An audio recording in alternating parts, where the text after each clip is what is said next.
welcome to Season 3, Episode 8 of Flippin' Bird. I am your host, Ryder, and today I'm joined by Julia, Eddie, and Dalton. How are you guys doing today? Doing good. How are you? Doing just fine. Now, we got a lot to get into, so we're going to get right into topics. So first up, it seems like UTSA baseball might have actually heard us talking last week about the starting pitching, because this week they were much improved in a series victory over Middle Tennessee, taking the series 3-1, highlighted by come from behind victories in game 1 and 3, and then they just absolutely blew the doors off of them in a 15-2 win on Sunday. So I want to ask you guys, what do you think of that series overall, and more specifically, who's been the standout batter so far in this season, in your opinion? Dalton, I want to start with you. I think that's an awesome win for the men's baseball team. To come back after kind of getting destroyed by Southern Miss. I mean, most of the games were pretty convincing losses, and then it was a very, very nice bounce back. The last game, I think it was actually 15-1. I think they did do 15-1. Yeah, which is awesome. And the only loss they had was in the 8th inning, where they did lose. It's I think I've always had the idea that, especially during conference play in the regular season, it's good to go in overtime. And even if you lose, that does suck, but it's nice to at least get the experience under your belt, because it shows that, you at least have some experience in those high pressure situations. So I'm not exactly happy that they lost, but I think that going there regardless is still pretty good for them. And then the best hitter for me is Griffin Paxton. I mean, you just look at the numbers, highest batting percentage. So, I mean, what else can you really say about it, right? All right, Julia. Yeah, I think that this series, the main thing that changed was our pitching. I mean, I was very impressed with the games that I was at our change in pitching versus our last home series that we had. And I thought we did a great job. We were very consistent and didn't have any innings where we had to switch out 4 pitchers. As for the best hitter, I'm kind of up in the air. I think my first pick was Dylan Rock, and I think I'm going to stay with him. His numbers might not be the highest on the team, but from the games I've been at, he has been the most consistent. And I think that, he's had the most at-bats on the team, and I don't know. I think I'm going to have to go with him. He's a big hitter, and I think everybody who knows UTSA baseball knows that. So I'm going to have to go with Dylan. Eddie? It's definitely, like Dalton said, a good bounce back after getting, completely destroyed by Southern Miss for the most part. I know you said 1 and 3 was very close.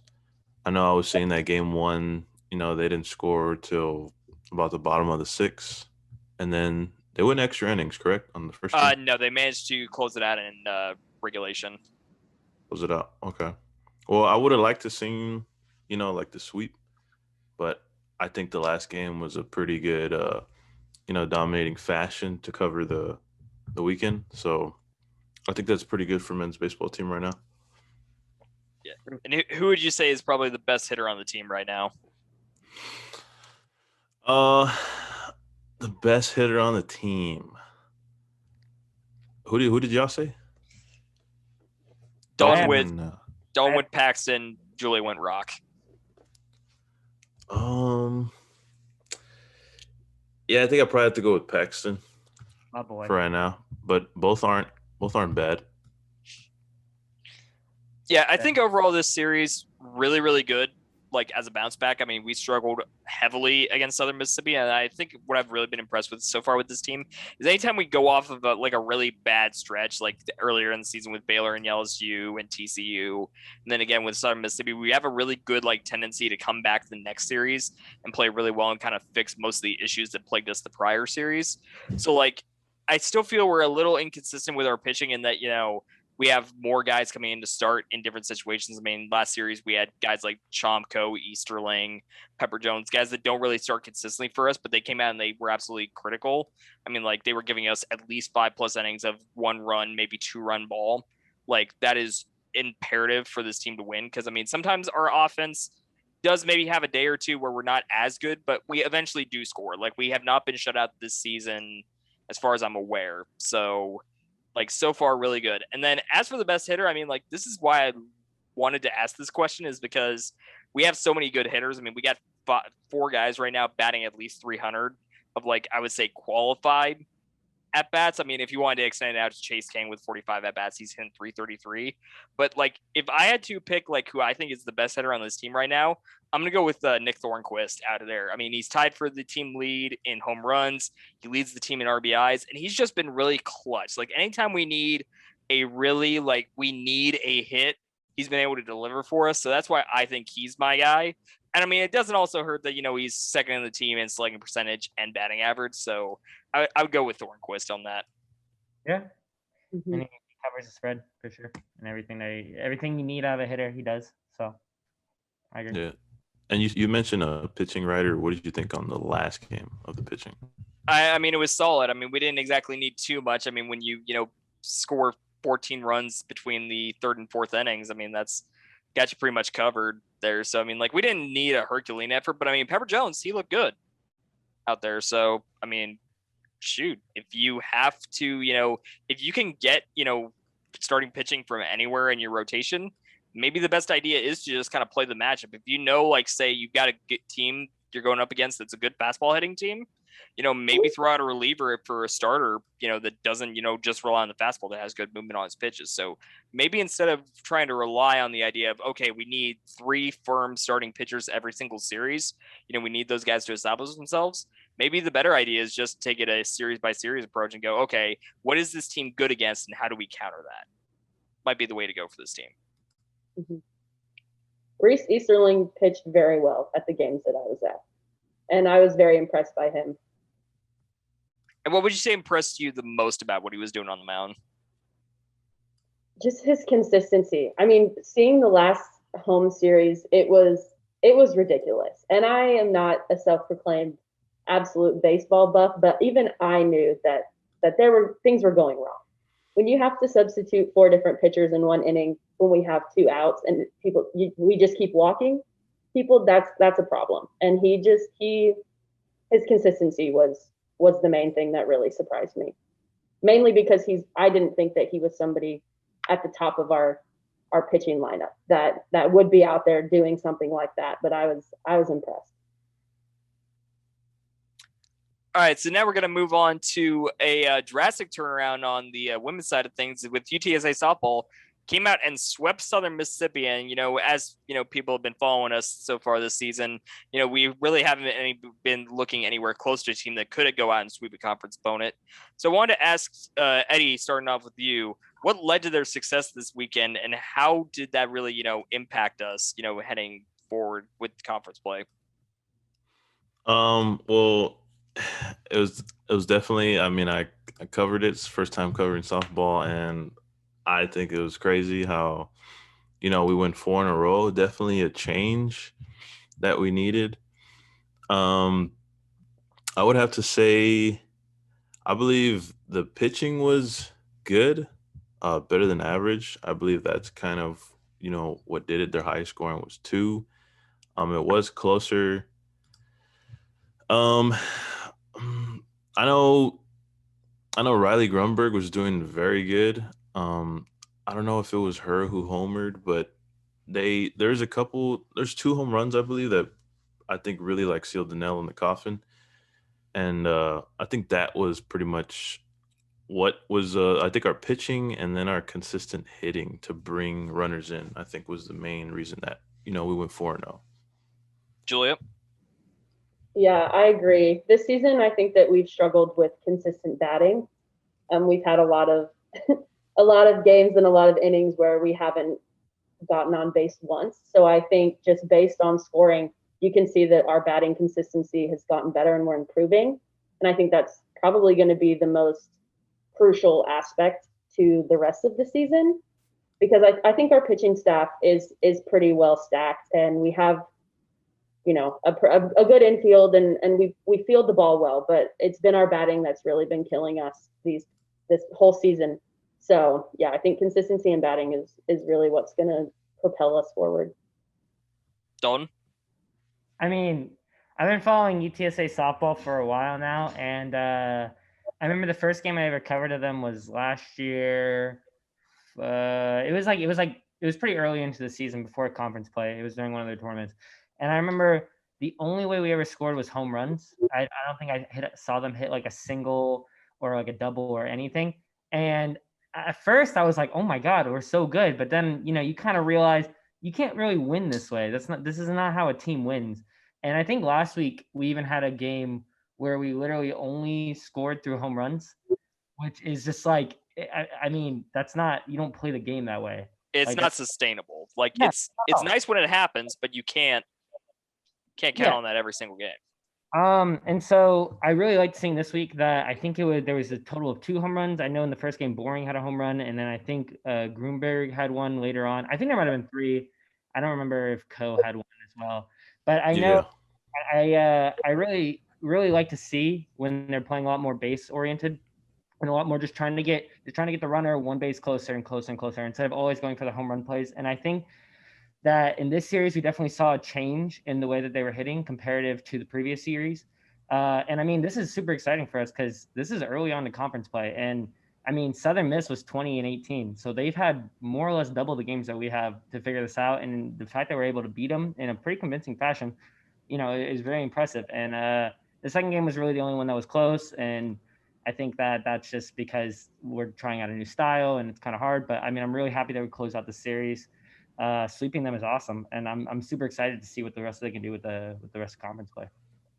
Yeah, kind of like you and everybody's saying right now. I think that overall, I was very happy to see us, kind of be able to move runners around without having to rely on just the big shot home run. Because, like you're saying, Dalton, you just can't count on that every single game. That's not how you win consistently. And then Eddie and Julia, to your points, I mean, our batting was much more consistent, and the pitching was excellent this series. Like, especially shout out to Alexa Williams in game 3 with that complete game shutout, only allowing 2 hits. I mean, when you get performances like that on the mound, I mean, like, you're going to win the game, like, just straight up. Eventually, your offense will find a run, and when your pitcher is just pitching lights out like that, you're going to win that game. So I think that this team is at least showing signs, right? Like, we're not where we want to be, but there is signs of growth, and I think that is very important at this point in the season because, conference play is rolling. There's only so many more games left in the season. There's still time, though. That's the thing, is we're only 2 series into conference play. We still have, I believe it's 3 or 4 more to go. Like, so there is time to climb up the standings and, ensure a place in the conference tournament. So I feel like this team, had some rough goes. I mean, we were playing against some really good teams from across the country.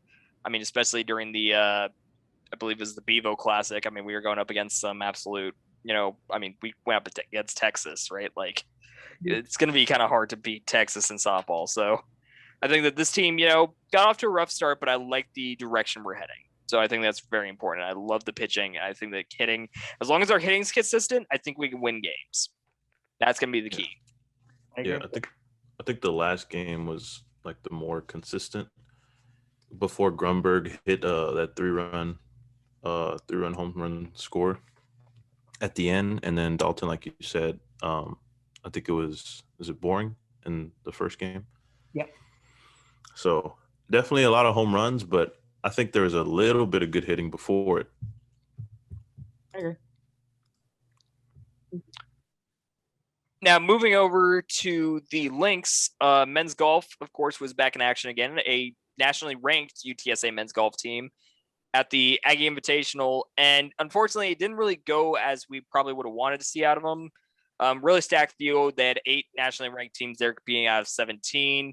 We only managed to finish in 11th place. So, Julie, I want to start with you. What really went wrong out there for us?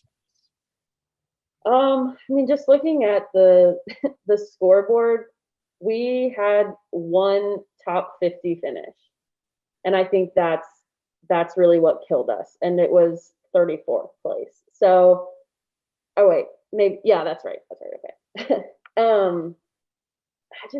I'm not sure. I mean, I'm not sure how much of an excuse it would be to say that we're playing against some insanely tough competition, but I just didn't think that we performed the way that we have been recently.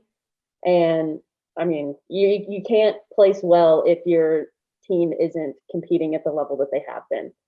I'm not sure, if that's due to the competition, but I don't know. I think we did pretty well competing against people or teams in our conference class, I guess you could say, or like our competition level with North Texas and Rice and all of that. But yeah, I mean, those big schools blew us out of the water by far. Dalton? I mean, yeah, I agree. We played against 8 nationally ranked teams. We played against number 1 Oklahoma and number 5 Texas, number 12 Texas A&M. We were only beaten by 3 unranked teams, and then we did lose to like a 46th ranked team in Houston. And I mean, I agree with Julia. I think that the way that we just didn't compete the same way that we normally do, right? We had only one top 50 finish, which isn't usual for this level of competition that we've been competing at. Finishing 11 out of 17 with 8 nationally ranked teams, finishing 9th or 10th would be 9th or 8th would be really good. But finishing 11th is definitely rough for us. This is the biggest loss that we've had this season. It's kind of an odd loss, but I still have hope for the team. I think that it was just maybe an off week for us, so hopefully we bounce back in our next tournament. But yeah, not super impressed by what we did today or this week. Eddie? Yeah, definitely agree with Julian Dalton there. I definitely believe it was the competition. Definitely an off week, considering that we're 5th out of 17th last week. And I think it's a mixture of, the competition, like Dalton said, was really high up there. And an off week too, so maybe this might be a wake-up call before, what do they got, 2 more weeks until the Conference USA? Yeah. So, they're definitely going to have to bounce back quick because I know it's going to be pretty tough. Yeah, I think overall this was a bit of a disappointing, result here. We come in, we're a top 50 team. We're hoping, hey, maybe we can actually hang with some of these teams, and then we can turn in like a bit of an inconsistent performance. Like Rome and House were tied for 34th. And then you look at some of our more, what I consider like the big hitters that we usually count on, like Sewell finished in a tie for 52nd at 12 over par. Christian Fanfell was all the way down there in 57th. And we had a really rough final round. Rome and House were tied for 34th by the end, but they were inside the top 20 heading into the final day, and then just kind of lost it. Rome hit 5 over, House hit 6 over. So I think it was a bit of a disappointing result there because we were in position to do something, and it just kind of all fell apart for us towards the end. And we finished 40 over for the tournament. That's not exactly what you want to see out there, especially when you've got team. Granted, it was rough out there for most teams. Texas A&M won the tournament in a tie for 2 over in a playoff. So, nobody exactly was hitting the course fantastic, but still, it was a disappointing result. However, competition level was still high, and kind of to your point, Julia, most of the teams around our bracket, like the North Texas, Rice, UNLV, we were right there with them. So it wasn't exactly like we were struggling out there in comparison to teams we expect to be around. It was just a case, in my opinion, of we're a top 50 team in the country. You'd almost really hope to see us up there with the other teams, and the fact that we weren't is just a bit of a letdown and a disappointment. But overall, I wouldn't say that this is, the end of the world or suddenly we suck now. I think this is more of just like it's golf. It's going to have some weeks where you're better than others. And I think just for this week, it was rough for us. How do you think that sets us up to perform at the conference tournament? Considering that we haven't really had a week like this, I would say on the men's side, at least, I know the women's side has had at least 1 or 2 of these performances where it's like, what the heck happened out there? But I would say that more than likely, I think this won't affect us too much. I think this is more one that, okay, look at the rest of our tournaments, guys. Look how good we've been. Look how consistent we've been. Just throw this one out. Take it to heart, learn from it, but don't dwell on it, sort of thing. You're going to have a bad week. Just throw it out, come back. You're right there with all your other conference opponents. Just go out there during the conference tournament and execute. That's what I think. Yeah. All right, so we're going to move over to, of course, probably the most popular UTSA sport, I would say. And, football never goes away for long. And we're already back to spring football practice, which I think is absolutely crazy.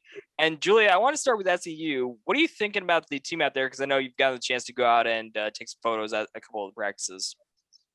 Yeah, I think we're looking good. We're trying to, we had some freshmen who graduated early and came so that they could work with the team during the spring.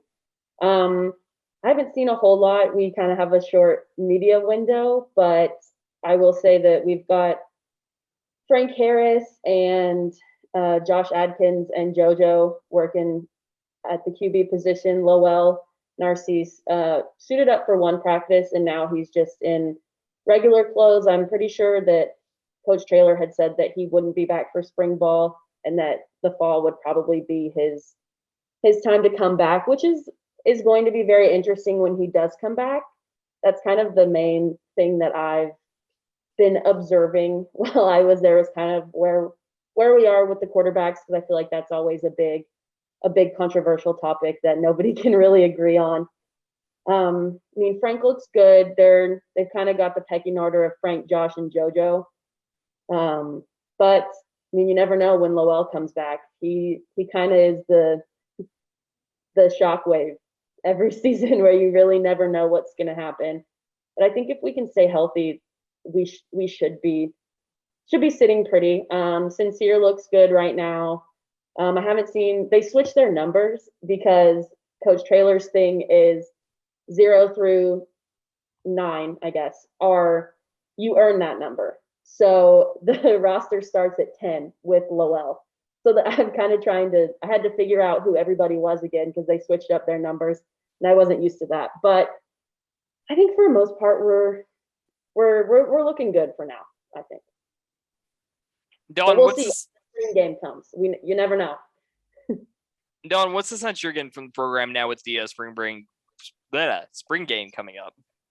I mean, I'm super excited. I think the season's going to be awesome. I know we talked a lot about seniors, super seniors, I think is what we're calling them, returning.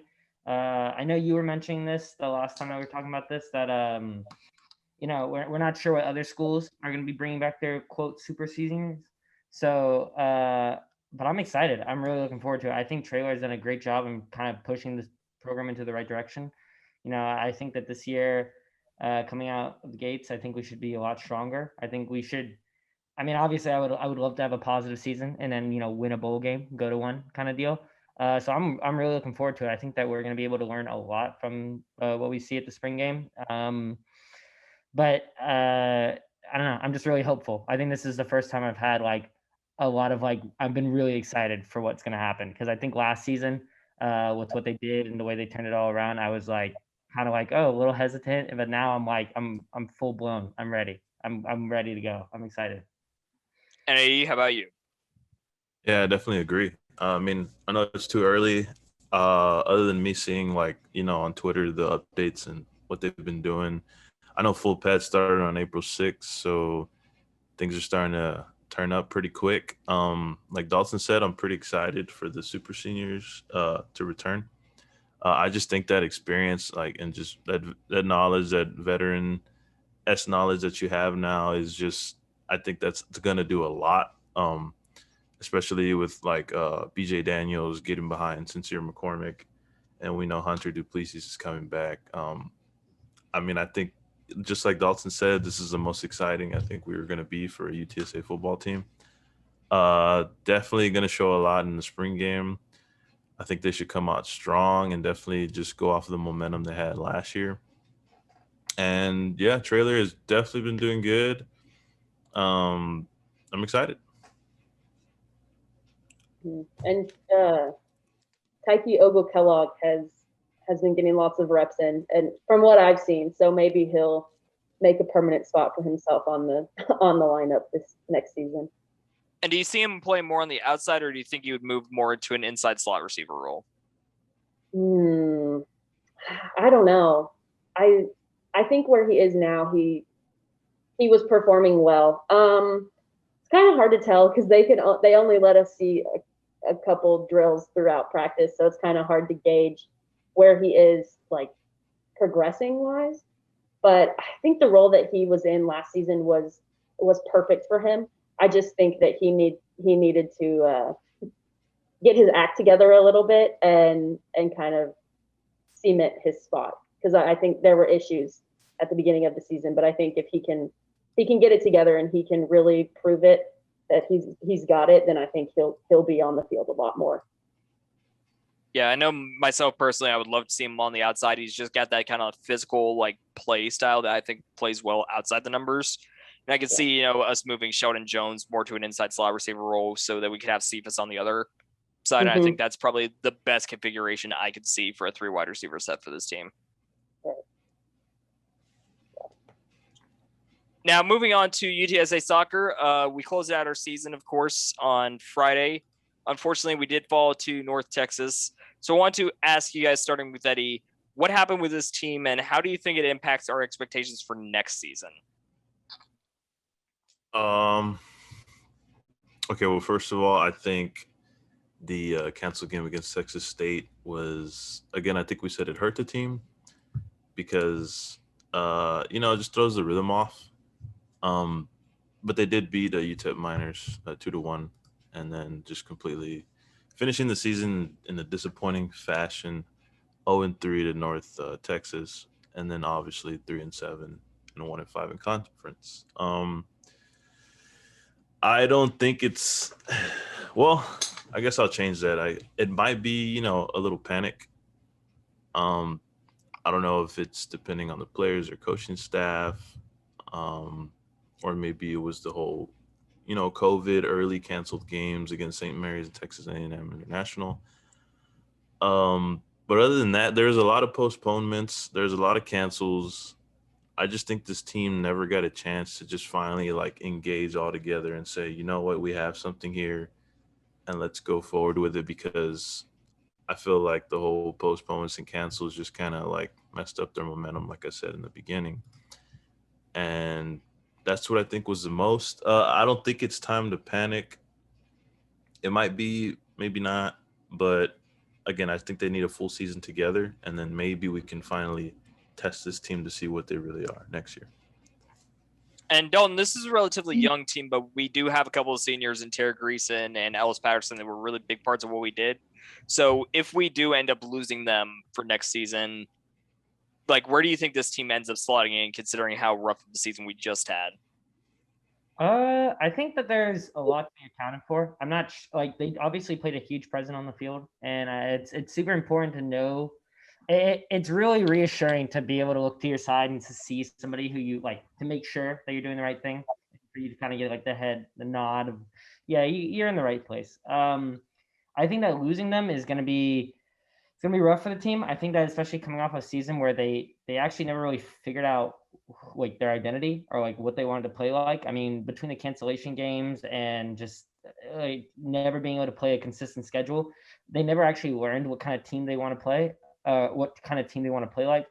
I mean, they got poor defense and even worse offense, and to make up for their bad defense, they basically pulled all their offense. So I think those things combined are going to be really difficult for this team to overcome. But I also want to look at it as kind of a clean slate. I don't hold anything over these girls. I think that they played super well. I think that given what they were given, they played well. I think that next season they kind of come in as a clean slate and they can kind of figure out what they want to be. I don't expect anything early in the season. Maybe something later on. Maybe they show up a little bit then. But yeah, I mean, I would just think of this as kind of like trailer coming into a program kind of situation where it's basically a new team. So that's how I would think of it. But yeah. Julia? I had really high expectations for this team this season, especially with Coach Pittman coming in and kind of changing the culture of the soccer team. I was a little disappointed with how we performed. And I know most of it would probably be chalked up to COVID and the cancellations that we had this season. While we do have 3 seniors that are graduating, I think that the main core of our team is the same. I mean, we have Isa Hernandez, Lexi Bolton, Kendall Cloza, and our freshmen have been stepping up a lot. So I'm not sure. I think that we struggled this season a lot, I would say for sure. But I think that once we get into the fall and we can kind of have a regular season where we can mesh together, it will be really beneficial for us to see who kind of steps up as the new leadership role and what we can do with our new additions on the field. I would agree with you. I think that this team, again, it's a young team, but it had a couple of like really key seniors. I know for a fact that we're really going to miss Ellis Patterson. Like she was such a strong presence in the midfield for us. I mean, even in a season where she almost did nothing statistically per se. I mean, she only managed to record 2 assists. She still got named to the CUSA All American third team. So like, well, all conference third team. So I mean, like she was still impactful for us. So I think we're really gonna miss her next season. Now, of course, we are like you're saying, returning a lot of our like key pieces, and I like our freshman core.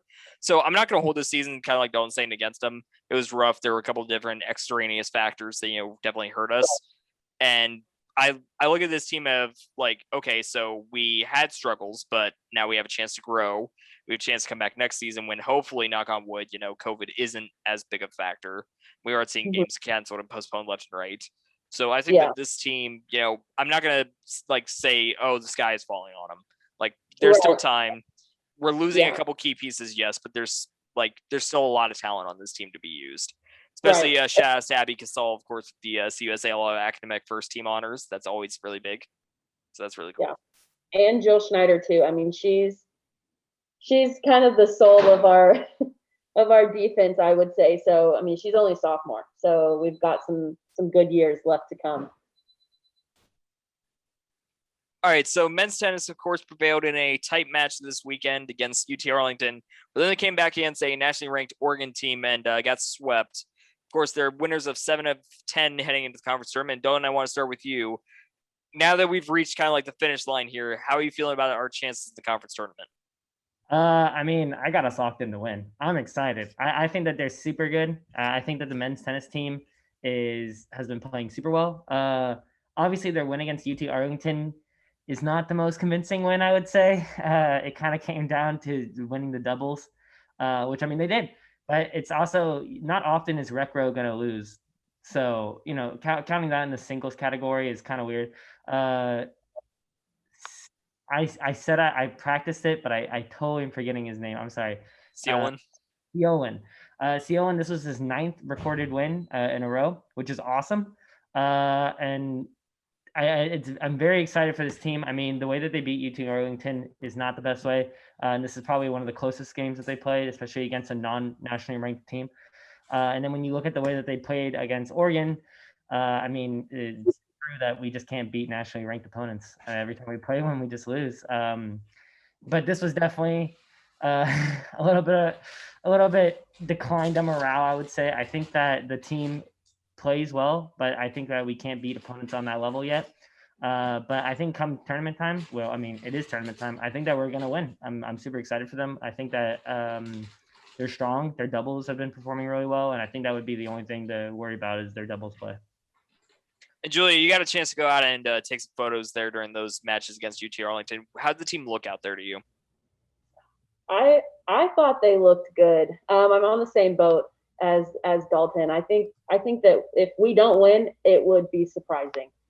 Our level of competition is so high, and I mean, we just look really good as of now. Now you never know what's going to happen when you get into the tournament, but I mean, I've got faith in us. This is kind of the first time that I've really picked a UTSA team, and I'm like, yeah, I think that they can win. I think they've got it.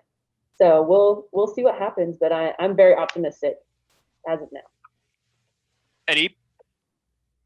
I'm a little worried. I know this team is really good. 7-1 at home, but the 4-5 away is kind of worrying me. And then just, how close UT Arlington was, and then Oregon just, completely dominating us. So I know this team is good. But going into conference, champions next week. Is it next week, I believe? Week and a half? Week and a half. Yeah. I'm a little worried. I agree with Dalton and Julia that, this team does have potential. I think in both singles and doubles, especially when you got Seolin and Recro. So, but if they come across somebody like Oregon, I'm kind of worried. Yeah, I think overall, I'm not too worried about this team. Like, kind of like Dolan's saying, I mean, like, we got some really good guys. Like, Recco has been really good for us in singles. Seolin, winner of 9 straight in singles. Like, we've got some really good pieces out there. And I think one of the important things kind of frame about that Oregon game is that was in Eugene. So I mean, like, and as far as I know, like we haven't really traveled too far outside the country to play anybody so far. I mean, like I'm looking at it like an away match against LSU and Tulane. Like that's the furthest outside of Texas we've probably been this entire season. So I think that you can almost kind of chalk up the fact that, you know, playing on the West Coast does lead to its own challenges. Like obviously you're not going from East Coast to West Coast. It's not that big of an extreme, but it is a difference. And for a team that hasn't traveled all year, I can see that kind of throwing us off. Because I mean, we weren't really competitive in singles play against Oregon. Like they just absolutely finished us off so quickly. Yeah. By the fact that our two heaviest hitters in Recco and Steolin didn't even get to finish their matches before it was over. So it was, I'm not going to say the sky is falling. And I think that this team, against teams that are going to be at their level of competition during the tournament, we've been really good against. I mean, we're losing to South Florida, we're losing to Wichita State, we're losing to nationally ranked programs in tennis, but we're beating, you know, teams that you could at least equate to Conference USA, if not actually in Conference USA. So I think that this team is, I would consider the favorite for the tennis tournament, and I'm feeling really good about our chances there. Yeah, I completely agree. I think that I think that point that you made, Eddie, about if we come against like a nationally ranked opponent like Oregon, thankfully for us playing in Conference USA, that's not really a thing that we have to worry about. I think that the level of competition is definitely lower. So I'm not super worried about them. I think that if Recro and Seolan and then combine their doubles, because I think their doubles are super strong. I mean, that's 3 easy points, right? And then you just need like 2 other members on your team to perform and not get blown out. So I think that I'm excited. I think that they'll do really well, and I'm basically expecting a title at this point. Now, on the other side of things with women, of course, you know, it hasn't been as successful a season, but, you know, they're heading to the conference tournament all the same, of course. Suffered a mirror image of the men's team, of course, with a 3-4 loss to Arlington, but they're all set for the final game of the regular season against A&M Corpus Christi. So, Dalton, I want to start with you. What did you really see about that women's tennis match there against UT Arlington, and how do you feel like we're going to perform against Corpus Christi? I mean, it's hard to say because I really like the women's team. I really like what they were doing. But I think the way to think about it is the men's team is right outside the cusp of beating nationally ranked opponents, and the women's team is right outside the cusp of beating teams with positive win rates. They can beat team like they're just not quite at that level. I mean, UT Arlington was 17-3. Their next opponents, A&M Corpus Christi, is 19-3. I mean, playing these teams, it's rough. I don't think that the women's team is quite at that level. I mean, they're winning doubles, which is great, and I mean, I think that's a free, easy point for them. But then when it comes to singles, I mean, they're just not able to turn it around. I mean, they had 2 wins, and then I think they were up 3-0, and then they got swept. They lost 4 in a row. And I mean, yeah, I'm just not sure that this team is quite at the level that the men's team has been at. I do think that UT Arlington, they're kind of a sleeper. I think that they're going to win their own conference, and they've been very good. Same with A&M Corpus Christi, but yeah, I'm just not sure that this women's team is going to be able to do it the same way that I think the men's team will. Eddie? Yeah, I completely agree with Dalton on every point. I mean, this team, just like you said, is not as good. 8-10, 1-3 at home, 4-6 at away. I think, and then it was kind of weird because, you said Texas A&M Corpus Christi is 19-3. Mm-hmm. Okay, and are they going to conference as well? Should be. Yeah. Well, getting a 4-win, win against Texas State and then losing to UT Arlington was kind of weird. But yeah, just like Dalton was saying, the doubles does clean up for the singles, but I didn't think they did too bad on singles this past couple games. So it's definitely going to be interesting to watch. Against going to Texas A&M and Corpus Christi. Julia? Yeah, I think our record and the way that we play against teams in our caliber is not very optimistic in my opinion. I'm not exactly positive as we move into the the conference tournament. I mean, just seeing how we played against teams that have the same skill level of what we're going to see. But I mean, you never know. You could be surprised. But yeah, I don't know. I mean, Prairie View A&M, we beat who else? I mean, we kind of beat. I don't want to say like run of the mill lower tier. They're lesser competition, at least on paper. Yeah. I mean, our wins this season have not been anything that's impressive or that would indicate to me that we're gonna go in there and blow everybody out of the water. So yeah. I'm not exactly sure that how we're gonna do at conference, but I'm not setting high expectations. Yeah, I think overall the most disappointing part about that UT Arlington loss is the fact that we were in position, right? Like we'd done everything right up until the point where we really needed to just close it out. And especially Alexandra Weir losing her singles match was just killer because she has been really good for us so far in singles this season. So the fact that she dropped her game was really kind of the backbreaker because overall we're kind of top heavy, I would say. And that we have a couple really, really good singles players, and then everything after that gets a little shakier and you're not really sure what's going to show up on any given match. So I think the fact that we had one of our, what I would say, more consistent performers not be able to kind of secure that point when we absolutely needed it was kind of like the disappointing part. Like doubles still remains this team's strength. I mean, our doubles play has been absolutely fantastic this season. And it's really the only thing that's, I would say, keeping us from being shut out against really good teams is we tend to always seem to steal the doubles point. And then after that, singles play becomes much more of a struggle. So I'm not going to like wave the white flag on a season. Like anytime you get into a single elimination conference tournament, anything can happen. And especially when you can win a doubles point, that gives you a chance. Is just you need to see. I want to see our singles play like over the last like this game against Corpus Christi. Just find a way to win. Doesn't matter how ugly it is. Doesn't matter the score line at the end. Just find a way to win. I think if we can win that game, I feel like that gives us at least something to build off of to go on a run on a conference tournament. I think this next game could be very crucial to that. Yeah, I also think it's really demoralizing to be up 3-0 and then to lose 4-3. I mean, like, there's something really tragic about just not being able to close it out. And that really sucks for this team. I'm really sad, but I mean, like when you're poised in the position, you're 3-0 and not being able to close it out is just disappointing. I also think that for both these teams, the men's team does a better job of it, but they both struggle. They rely too heavily on their doubles points. I think that they're good at it. They're awesome, but I think you should really be looking to win in singles and then have that doubles be more or less like a given in a sense, but try to be going 5-0, right? Like don't try to win all your singles matches or 6-0 comparative to like winning through the doubles. And I think that they're too heavily reliant upon that. So I think that's what costs them a lot of games. But, yeah.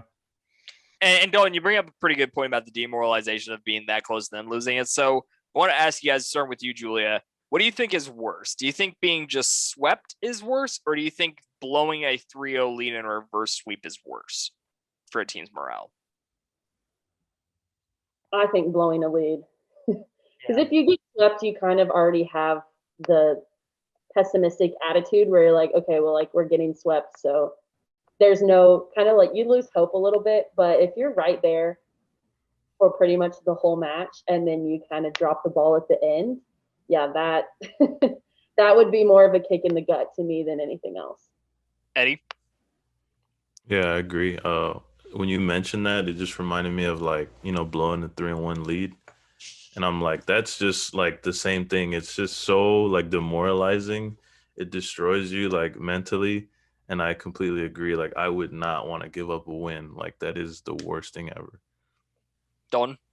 Yeah, I'm on the same side. I think that if you get blown out 4-0, you can kind of walk away from the situation that, we were outclassed. And that, maybe these guys are just better than us. But then there's something about like seeing a team bleed in a sense where like that they're vulnerable and that they're just like you.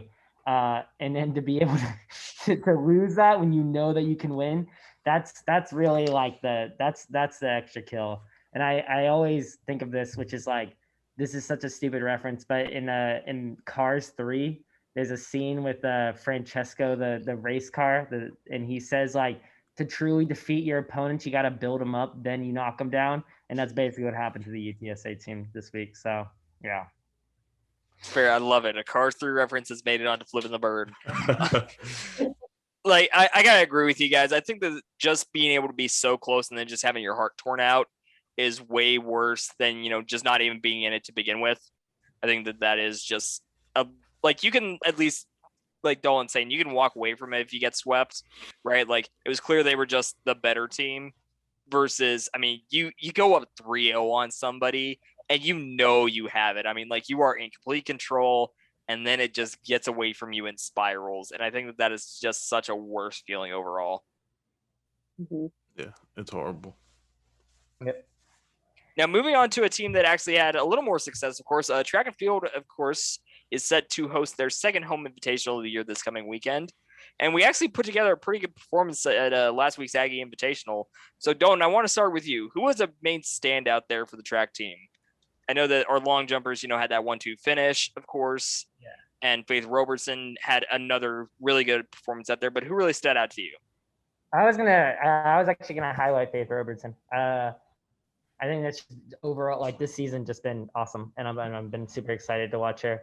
UTSA track and field has been I would say that they would be the most consistently good team that we have here at UTSA. Like, it seems like every year that they're putting up good numbers, and I think that Faith Robertson has become somewhat of a face in that department. So definitely looking at her for, like, a highlighted player this year. Eddie? Yeah, I was exactly about to talk to her as well. I mean, how can it not be her, especially, for the second time this season? She's been named, outdoor, I think it was outdoor female track athlete of the week, Conference USA. So I don't see how you can't pick her. I know that I think she clocked, I think it was a 58.84, I think. That's correct.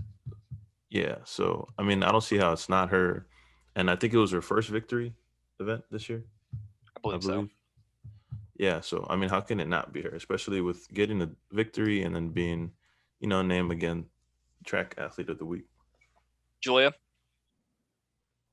Yeah, I agree about Faith, but I also think that some of the throwers should get some love. Lacey Barnes set the UTSA record in discus, and Maya Campbell set the record in shot put. And I know that I want to say we haven't really been at the top recently in our shot and disc events. So I think that this is kind of turning a positive note before we kind of get into the tough competition and look towards the conference tournament. But yeah, I mean, I definitely think Faith would take the cake this week with her performance. It's unmatched on the team.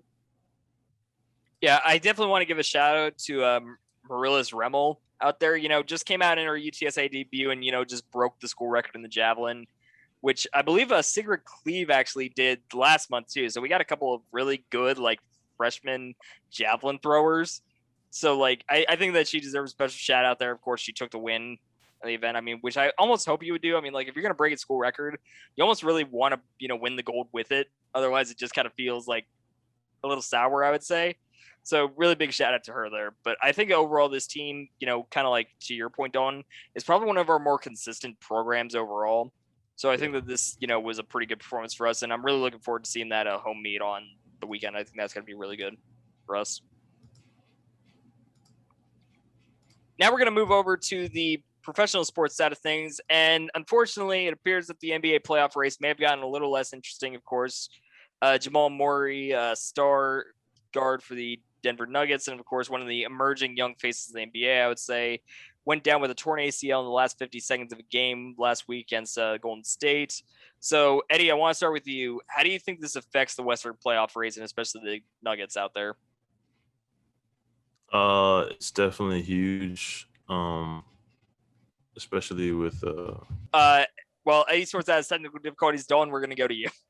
Yeah, I think that the Western Conference is like, this is just another year of just like how tough this conference is. I mean, when you look at it, I mean, who would have thought the Jazz are the number 1 seed, right? Like that's not something that usually happens. So I think that the Nuggets I have here, I wrote this, I think last night, that my prediction was they were going to fall from 4th to 6th. I think that when you look at this, when you look at the team with Nikola Jokic, and all the other players on the team. How am I forgetting his name? I literally just said his name. Torn ACL. We're talking about him. Murray. Murray. Thank you. I think with Murray now out, I think that previously I think they win 8 out of 10 games. I think they win maybe 6 out of 10 games now. They play so much through him. He's one of the biggest distributors of the ball. Even if he's not the main person, it's like Eddie's gone. That's bad. Even though he's not the main person who's going to be getting the ball and scoring, he is one of the main facilitators of it all. So I think that losing him is a huge part of the Denver Nuggets organization, but they have a lot of young talent. So I wouldn't count them quite out, but I do think that they'll fall quite a bit in position.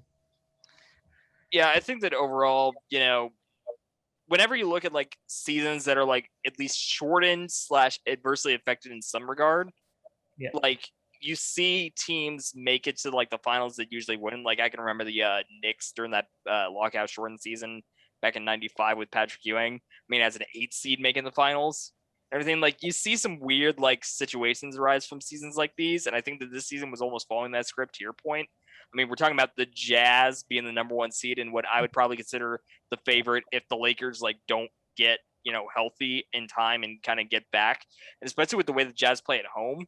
I mean, like if the Jazz get that number 1 seed and the Lakers have to come to play there 4 times in a 7-game series, I think that could be a great equalizer. So I think that you look at the Nuggets and they were almost like, I could see them, especially after that Aaron Gordon trade. I mean, they were outscoring people by a wide margin when all 5 of their stars were on the floor with him in the lineup. So I think that, you look at the Jamal Murray injury and, it's 50 seconds to go, but there was still a game going on there. So this isn't a situation where, like, whoa, why was he out there sort of thing. So like, it's just tragic. So I think that, this obviously hurts them. I think it takes a little bit of like the fun factor out of the playoffs this season. Because I mean, like, could you imagine if we could get a run back of Jamal Murray versus Donovan Mitchell in like the Western Conference Finals per se? Like that would have been fun to watch. That'd be hype. Now, I mean, especially because I mean, just thinking beyond this season, I mean, like this was a guy that was making improvements year after year that you could almost look at as like this dude could be a perennial all-star for the rest of his career at this point. I mean, like he was developing into one of those stars. You just that develops organically. It's not like he's a Zion Williamson coming in with all the hype. Like he worked a good 3 or 4 years to get to this point. So, ACL injuries, of course, aren't what they used to be. Yeah. However, at the same time, there's no guarantee. I mean, like Derrick Rose blew his knee out and, was never the same. So, it's a tough situation. And I don't think that the Nuggets are like contenders at this point. Like they'll be in the playoffs. They'll make it easily, with what they've got built up at this point. And like with Jokic, you always have a chance. But I mean, like he needs his Robin. And he doesn't, Batman doesn't have his Robin anymore. So I think it's going to be a bit of a struggle for him. I agree. I think that losing Jamal Murray is huge for this team. I mean, when I think of the Denver Nuggets, I mean, obviously Joker comes to mind, and then right after him is Jamal Murray. So losing your number 2 is always tough, especially looking at like teams inside the Western Conference. Because assuming that the Nuggets fall to the 60 and they have to end up playing somebody, I don't know, it could be like the Suns or the Clippers. Yeah, it could get really rough for them just because. I mean, who's your guard, right? Who does anybody know the backup guard for the Nuggets? I'm not sure anybody does, right? So, they could just do what everyone thinks they're going to do, where they just run everybody who's almost 7 feet tall at every position, which I would love to see. That'd be hilarious. But yeah, I mean, losing him is a big problem. He's a lot of their arc points, so to speak. So, yeah, I think that they'll definitely be dropping to at least the 6th, maybe the 7th seed. So. And I think you kind of brought him up there for saying, we aren't really talking about the Suns very much, right? Oh, like we're talking about the Jazz as like this big contender, and like the Lakers and the Clippers, but like the Suns are the 2 seed right now. Like the Suns are there. I think the Suns to me are like what the Houston Rockets would have been if James Harden didn't have as big of an ego, right? Because I mean, don't get me wrong, I'm not saying that Devin Booker is just as good as James Harden, but like if you take him in a vacuum, they're both just like 2 like godly shooting guards. And then like you kind of have your Clint Capella in the form of like DeAndre Ayton. So it's kind of the same in a sense. And I think that this is kind of like the first 2 seeds is what I would like to chalk up to experienced point guards, because bringing in Mike Conley to the Jazz and then bringing in Chris Paul to the Suns has kind of shown these teams that are younger and have like the talent that we talk about, but never actually get results. And I think that those two have kind of like pulled the talent out of them and actually made them play solid basketball, which is something that, is really awesome to see. And I'm really glad that we got to see it this year. Yeah, I'm really glad that the Suns went out and looked at that bubble performance and went, you know what?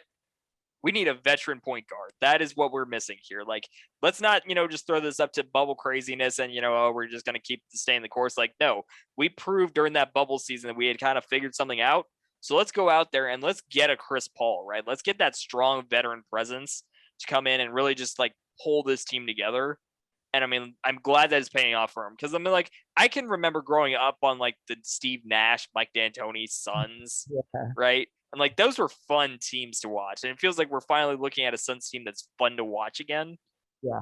So I think that this is really good, and I think that they probably should be talked about more because I mean, the bubble wasn't an aberration; they're kind of backing it up during the season. So I think that, I mean, can you imagine how crazy it would be if we get a Utah Jazz, Phoenix Suns Western Conference Finals? Like, I know if the Lakers comes back, they're probably there. Yeah. Like, I almost for the craziness of it, I would love to see, small markets kind of win out for once. It is nice to see a formula that just is so, because I mean, the way the league has kind of been shaping up, I mean, this can be seen in like the Clippers, the Lakers, and in the Nets, where it's kind of like the bigger stars win. And I'm glad to see that with the Jazz and the Suns. If you ask a casual basketball watcher, hey, name 5 players on the Suns and name 3 players on either of the teams, right? Not a lot of them can do it, right? Whereas like if you say like name somebody on the Clippers, everyone's like, oh, like Kawhi, Paul George, they'll probably say Lou Will still. So I'm glad that small markets, like you said, are winning, and that's awesome. I'm really excited for them. Yeah. Julia, how open would you be to the idea of seeing a small market Western Conference Finals there where we don't have to see LeBron again for the 18th time, it feels like? Yeah. I mean, I think it gives teams who might not get as much press, like nationally or even globally, I think it gives them a market to really show the talent that they do have. Because I think you get overshadowed in the organizations like that by the massive players like LeBron, like Steph, all of that. And I think people kind of forget that there is great talent on every team. So I think a smaller market would be kind of cool to see and see what other like major talent is out there besides everybody who just kind of pollutes all of the media, and it isn't centralized around one person. Yeah, I think especially, given some of the, like questions we've had about the buyout market this year with like the fact that how the buyout market hurts small market teams, I think it would be almost kind of fitting to finally get an NBA Finals. Like, I don't know who would come from the East. I almost really feel like that's the Nets or the Sixers to lose at this point. Like, yeah. I don't think like Milwaukee, like, I don't feel the same sort of sense like I had that maybe they could be the year. Like, I don't know, maybe they've retooled the roster enough to the point where, yeah, we don't do as well in the regular season, but we could win the postseason now.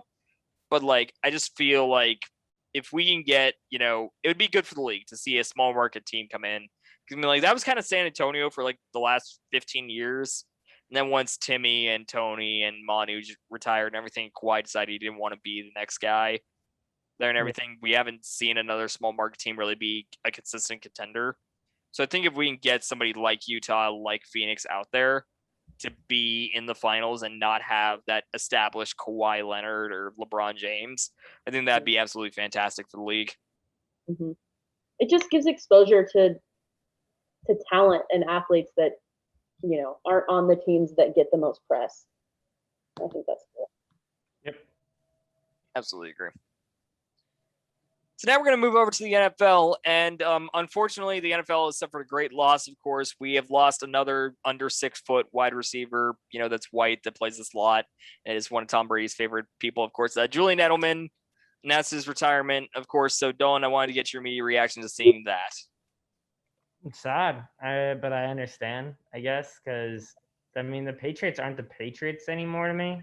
Like when you think of the Patriots, it's almost like synopsis with Tom Brady. So I don't really think that Julian Edelman belongs on that team anymore, and I'm not sure that there's really a whole lot of teams that would have a spot for him, right? Because the way that the Patriots play is so boring, and nobody likes playing it, right? Everyone wants to go for the Stephon Diggs 70 yards down the field. Like, that's why you get a player like that. Like when Buffalo, they try to do like the 70-yard touchdown.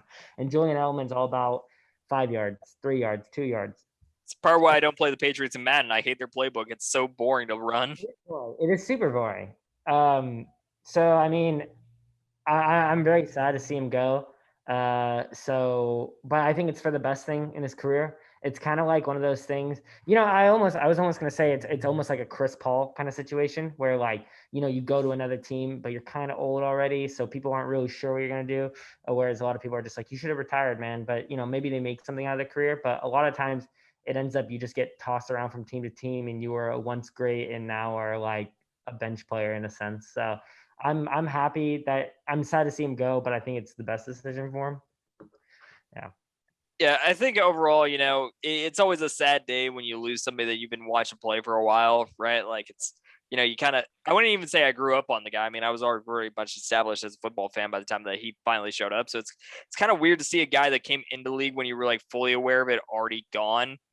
Yeah. Especially one that's notable like him. It was definitely probably the best move for him. I mean, a lot of what I was hearing with his knee was not like glowing at that point. Like, he was definitely not in a good shape to like keep playing. So in some ways, I'm glad that, he kind of had the foresight to kind of say, okay, knee's not going to be able to do it anymore. Kind of like Pedroia in a way, like Dustin Pedroia with the Red Sox, didn't really, fight. Like he did everything he could, realized at that point, okay, I've expanded my options. I want to have a life outside of sports, which I think is super important for these athletes to realize is that your life isn't over as soon as you retire. Like you had another entire half of it left. So it's important to get out before you just absolutely ruin your body. I think that's kind of what Edelman kind of realized. In some ways, I'm kind of sad that he chose the retirement route versus like going to like Tampa or something just to go play with Brady again. Because I mean, that would have been such a Tom Brady move. Like I'm not even gonna call him the Belichick moves anymore. Like it's Tom Brady, right? Like that's it's all him. So like sad, but it was definitely the right time, and I thought he went out at the right time. I agree. It is kind of funny. I'm sure like Julian Edelman was like thinking to himself, he's just like, man, like I'm not sure if I want to play anymore, but like, I've been playing football my whole life. What do I do? And then he saw like a D Wade Instagram story of him like a yacht with like his bleach hair now, just getting like, what was it? I think it was 420 last year that D Wade posted a pic, and he was just like best day of my life. Like he's just having fun out there, enjoying himself. So I do agree with you. I think a life outside of sports is super important. And so hopefully he has some fun. But I will say it is kind of sad when you think about it. I mean, like Gronk got pulled out of retirement to come join Brady down in Tampa, and then like, you basically you take like one bromance, but you leave the other one behind, and it's kind of like, man, they just kind of left him in the back. What's going on here? So I am sad for him that he didn't get to go, but yeah, I think retirement's maybe he's gonna pull a Gronk and go play. Yeah, I mean, like that's the thing, right? Like we thought that Gronk was done, right? Like his body had failed him at that point. He was beat up. He was done. He didn't want to keep doing it. Yeah. And then he took a year off, and then Brady came calling. So who knows? Maybe in a year we'll be talking about the Julian Edelman comeback show. Agree. Yeah. Now, of course, with Edelman retiring, I was seeing a lot on Twitter about some people debating this. How much of a Hall of Fame candidate do you see Julian Edelman as, Dalton? I mean, three rings and 1 Super Bowl MVP. He's like consistently had great numbers and like catch percentage, and I mean, he's not like he's never was like a god when it came to yards, but I'm pretty sure he always had a positive yard turnout. So I think that I think that I don't know, because like when you think about the Hall of Fame, you like to think about like the Tom Brady's, right, or like all those players. Patrick Mahomes, but you don't often think of the Julian Edelman. But I think if you look at like who deserves it, I think he deserves it for sure. But I think he'll be like a third ballot voting kind of deal. I don't think he'll be first ballot. Yeah, me personally, I have him missing the Hall of Fame for a couple reasons. Postseason success, I think, is the biggest like strength of his case. He's got the rings. He has a Super Bowl MVP. True. However, though, you look outside of that, like regular season wise, he topped 1,000 yards 3 times, even though for the most part he was kind of nestled in the like 750, to 1,000 range, I would say most years. However, you look at his like ranks in NFL history, he isn't even top 100 in any of them. So you start to question. Then you look at the Pro Bowls. He never made a Pro Bowl, which, I mean, granted, he was playing in, seasons where, the AFC wide receiver core, what I would say was strong. I mean, like anytime you got Antonio Brown, like that's a guaranteed, like a spot taken up on you. However, if you're a Hall of Fame player, you're up there, right? You're alongside those types of guys. So the fact that he never made him kind of hurts the case to me a bit. So I don't know. I think that he's a definite, like, he's a Patriots Hall of Famer. For Like, sure. he should go up in that Ring of Honor without a doubt. However, at the same time, I look at it like, if your stats aren't there and the regular season accolades are a little wanting, you almost kind of have to look at, okay, is the postseason case so overwhelming that I have to put him in? And I don't know, to me, I have to look at it and go, probably not. Well, it's kind of like the idea, like, do you put a third person, like, do you put a third option in the Hall of Fame if he was the greatest third option of all time? That's an interesting point to make. When you think about it, like, he played his role, right? Like, Julian Edelman was never the star. He was a good slot receiver. Solid. Yeah. So, I mean, I would say he's one of the best slot receivers to do it. Like for what they needed him to do, he played his position really well. And I would say that, like, obviously you want to put all the number one dudes in there, but at the same time, like, the Hall of Fame is about, like, the greatest players of all time. And I think that he's one of the greatest players of all time.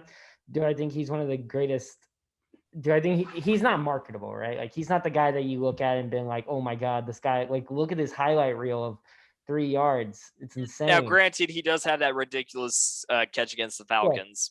Yeah. Like, he's got that. You could play that in Foxborough forever, and they would just be entirely satisfied. But yeah, but you don't get this. You don't get to see it too often. So I think the real debate is, do you give the best third seed of all time a Hall of Fame vote? And I think that, in a sense, that you have to. So, Julia, what would you do there? Would you give the best third option of all time a seat at the table at the Hall of Fame? I think yes. I think if you're the best option of all time, then you deserve some recognition. Maybe the Hall of Fame might be a little bit of a reach since he is the third option, but at the same time, you got to recognize the best of the best in some way. And you never know when you're going to need your third option. So yeah, I think he deserves something.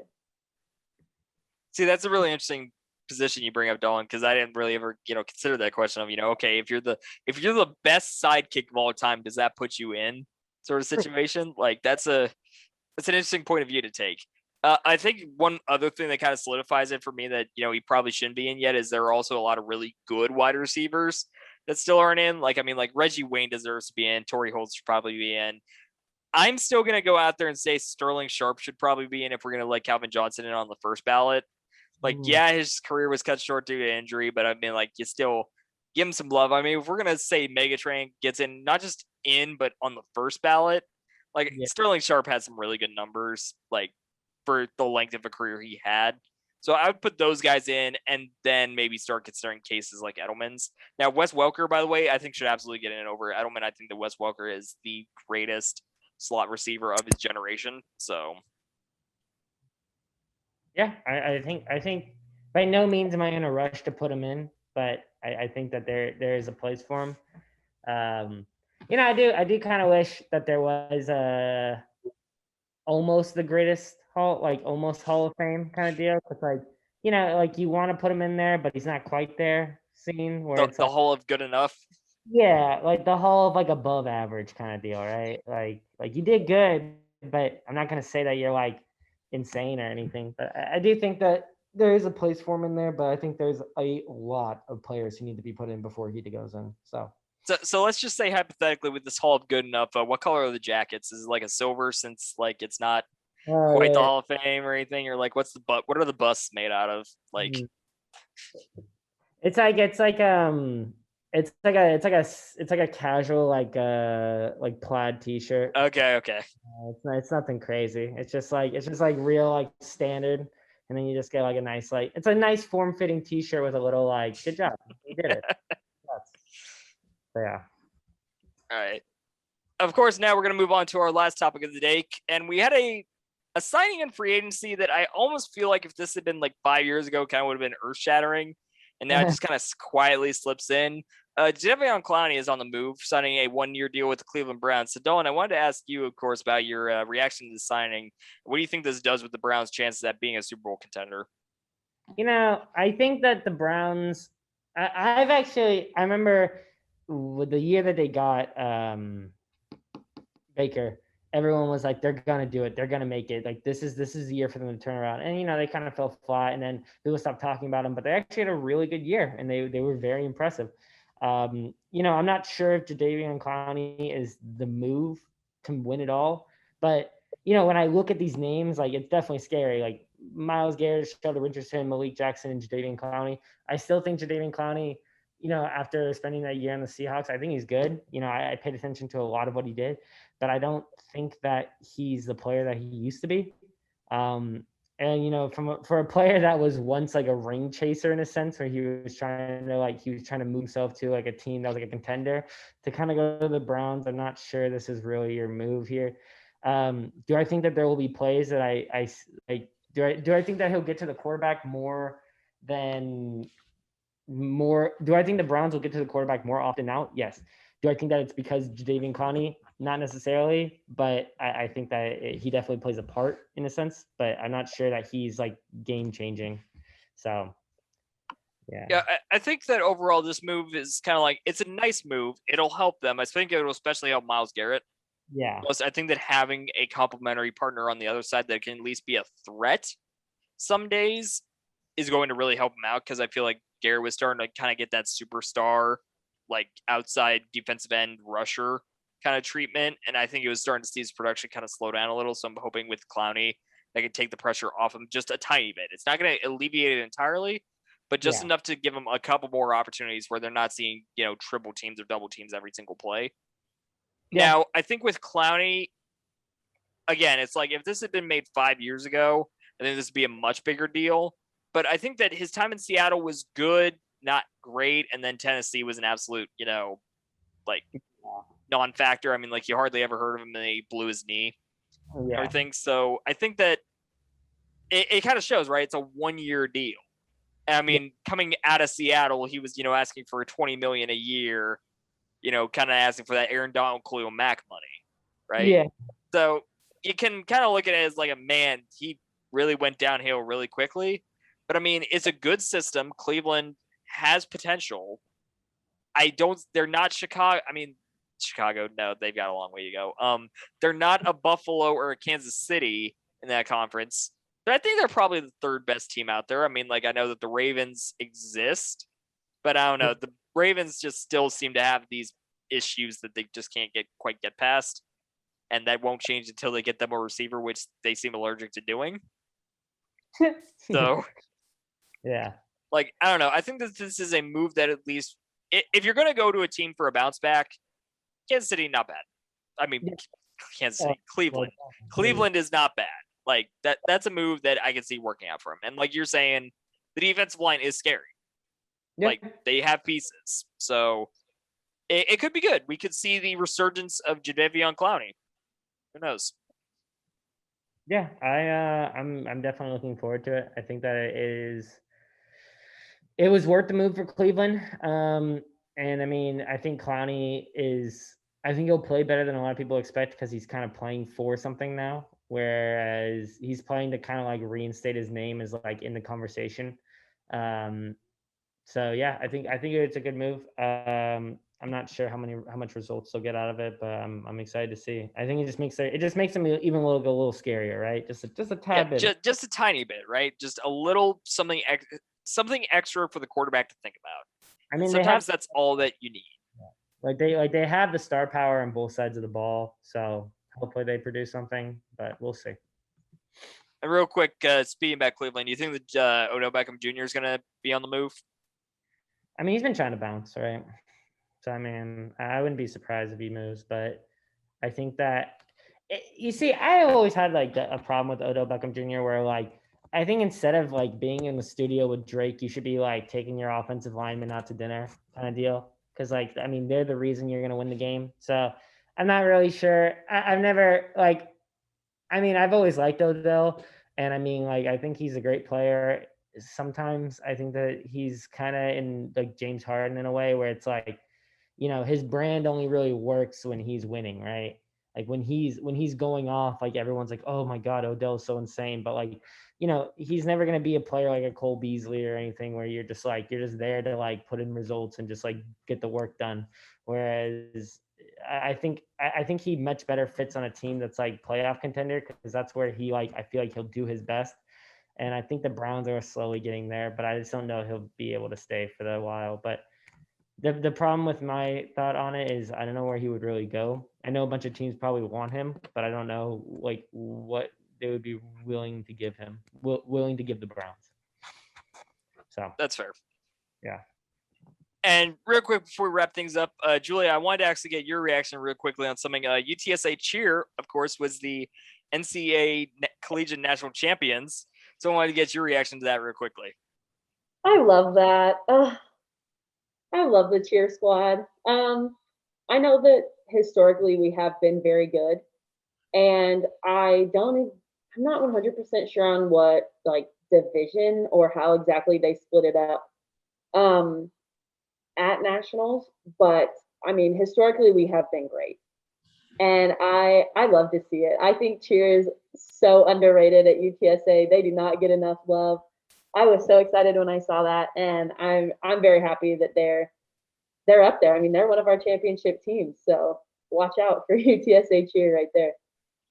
Don? Yeah, I mean, it's awesome. It's like another one of those things where I think UTSA does a really good job of being great at things that nobody cares about, which is really sad. And I definitely, doing a couple of interviews with the cheer squad and talking to them, like they are legit, like kind of insane. Like when you watch them, like every time I go in, I think I've only been there twice, but every time I've gone, it seems like us interrupting practice is like so like they're like no, we have to keep practicing. Like all of them are just like constantly on top of it, and it is sad that like it's such a small market for the amount of people who actually care, and the fact that we brought home a literal national championship, and it seems like this is like a cliff note to an episode is really sad.